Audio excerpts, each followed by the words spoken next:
Part 1 is cash and accounts receivable.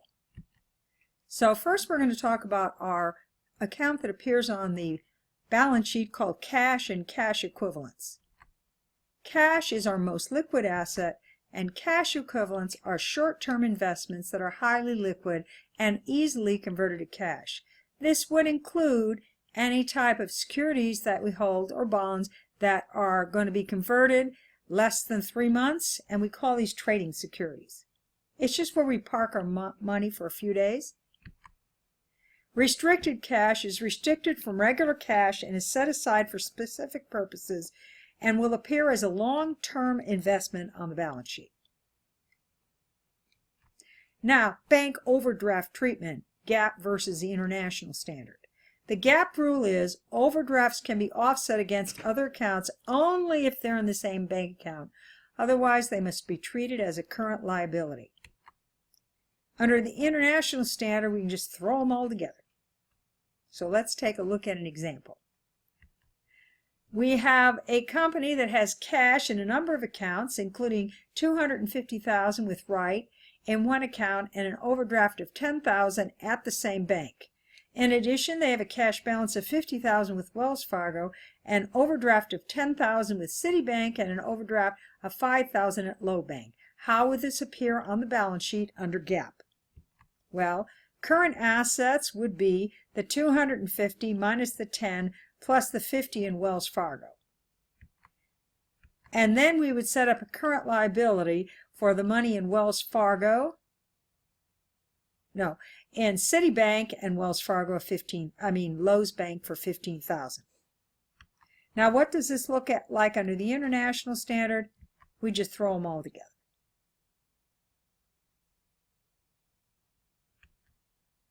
And there would be no current liability.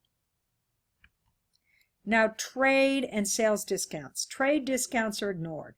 Example would be an item has a list price of $500, but if you buy so many, you can get it for $300. The amount you're going to book it for is the $300. Sales discounts are different. These are given when customers or we pay early, depending on what side you are. We have the gross method. We record the gross sale and record the discount if taken as a debit to sales discounts. We also have the net method. We book the net amount and then credit sales discount forfeited and add account to sales when the discount is not taken. So let's look at an example.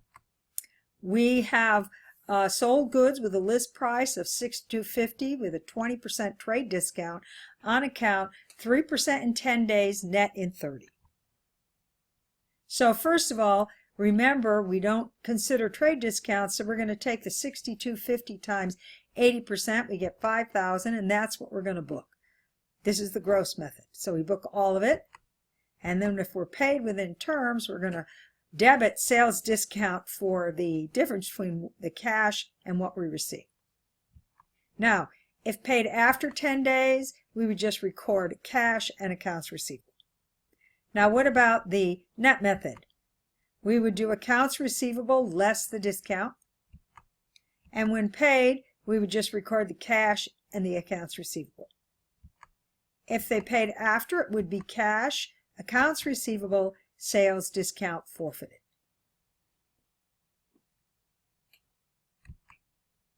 Now, sales returns are a little different. Sales returns, merchandisers return for a refund or for credit to be applied to others. Special price reductions, that would be a sales allowance where they say, you don't like the product, why don't you just keep it and we'll give you 20% off the price. That would be a sales allowance. Now, we accrue sales returns and allowances at the time of sale. Otherwise, recognizing sales returns when they occur could result in overstated income in the period of sale and understated income in the return period. Now, accounts receivable. We have to present them at net realizable value. So what that means is we have to take into account that we're not going to collect all of our accounts. We have two methods. One is called the direct write-off. It is not acceptable under GAAP, but required for tax purposes. We write off debt when account is considered uncollectible. The write-off of bad debt affects the income statement and the balance sheet, and bad debt expense is the actual amount written off during the year. Now the allowance method. We set up a contra account called allowance for uncollectables. The write-off of bad debt has no effect on the income statement or the balance sheet, and bad debt expense is always an estimate. There are two allowance methods. Percentage of net sales, and that's credit sales. This is also called the income statement method because sales appears on the income statement. Or the percentage of receivables, which is also called the balance sheet method because accounts receivable appears on the balance sheet. Now, we can do this two ways. We can do an aging schedule using different rates, or we can use a composite rate. Now we're going to look at some examples. But first, let's define how you calculate bad debt using the allowance method. We have percentage of sales. Bad debt expense is just going to be credit sales times the percentage. That's what you book. That's the easy one. Now, the composite rate based on accounts receivable, whether they give you a percentage or you have to age the accounts receivable, the number you get at the end is what the ending balance in allowance for uncollectible should be, which means you must take into account the existing balance. And what you're going to do is your bad debt expense is going to be the amount you need to get it to that ending balance. So the percentage times gross accounts receivable equals the ending balance in the allowance for uncollectible accounts. Estimated ending balance in allowance for doubtfuls plus debit minus credit balance in the allowance count will equal the estimated bad debt expense. Now we're going to look at some examples. Now, my company has a beginning balance of $600,000 in accounts receivable. During the year, they wrote off $41,000 in bad debt. They had total credit sales of $5 million, and they collected $4.9 million. What is the journal for writing off bad debt? Estimated bad debt, the balance and allowance for uncollectibles, and net accounts receivable. So, when we're using the direct method, when we have a write-off, that's when we book bad debt expense. And if you notice, it affects an income statement and balance sheet account. There is no estimate when you're using the direct write-off method. Bad debt expense equals the actual write-off. Ending balance, there is no allowance for uncollectible reserve. Accounts receivable is going to be $600,000 plus the $5 million in credit sales minus the payments minus the write-off gives you $659,000. Now let's take a look at percentage of sales. Same problem. What is the write-off of bad debt? It's going to be allowance for uncollectibles, accounts receivable. When you actually write off bad debt and you use the allowance method, it has no effect on the income statement or the balance sheet because allowance for uncollectibles and accounts receivable are both balance sheet accounts. Estimate of bad debt. We're going to take 1% of the $5 million in sales equals $50,000. So we're going to go bad debt expense $50,000, allowance for uncollectibles $50,000. Bad debt expense equals the estimated bad debt, which equals $50,000. So let's look at our T accounts. There's our starting balances. We had a write-off. We had sales. And then we booked our estimated bad debt. And now we have an ending balance of allowance for doubtfuls of $39 and accounts receivable of $659, and that means our net accounts receivable are $620,000. Now let's use our percentage of accounts receivable or balance sheet method. Same problem. When you write off the bad debt, no effect on the balance sheet or income statement. Estimate of bad debt expense is 5% of ending accounts receivable. So the first thing we need to do is figure out what's our ending balance. So it's $659,000. But we also have a debit balance of $11,000 and allowance for doubtfuls. So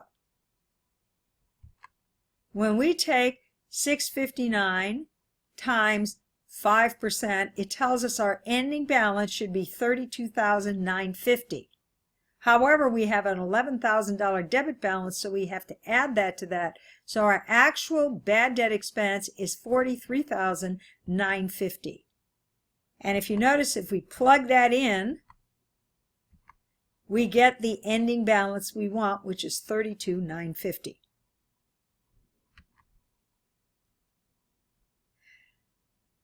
Now, net accounts receivable is going to be $626,050. Now, another way we can do estimate of bad debt is to do an aging of accounts receivable. There is an assumption that the older the receivable, the less likely it will be to collect.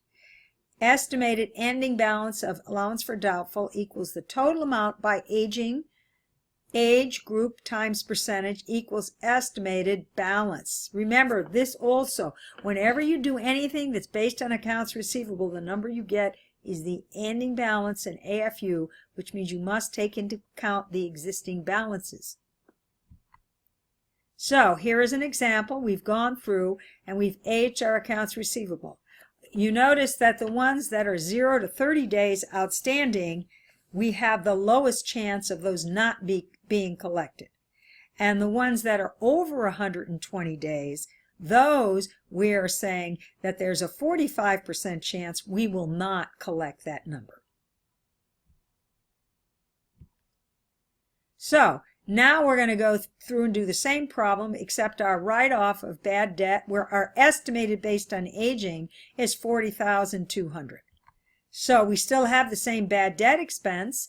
Our estimate is $40,200. We have a beginning balance. We now have an adjustment of 11. We have to take the 11,000 into consideration. So we have to book $51,200.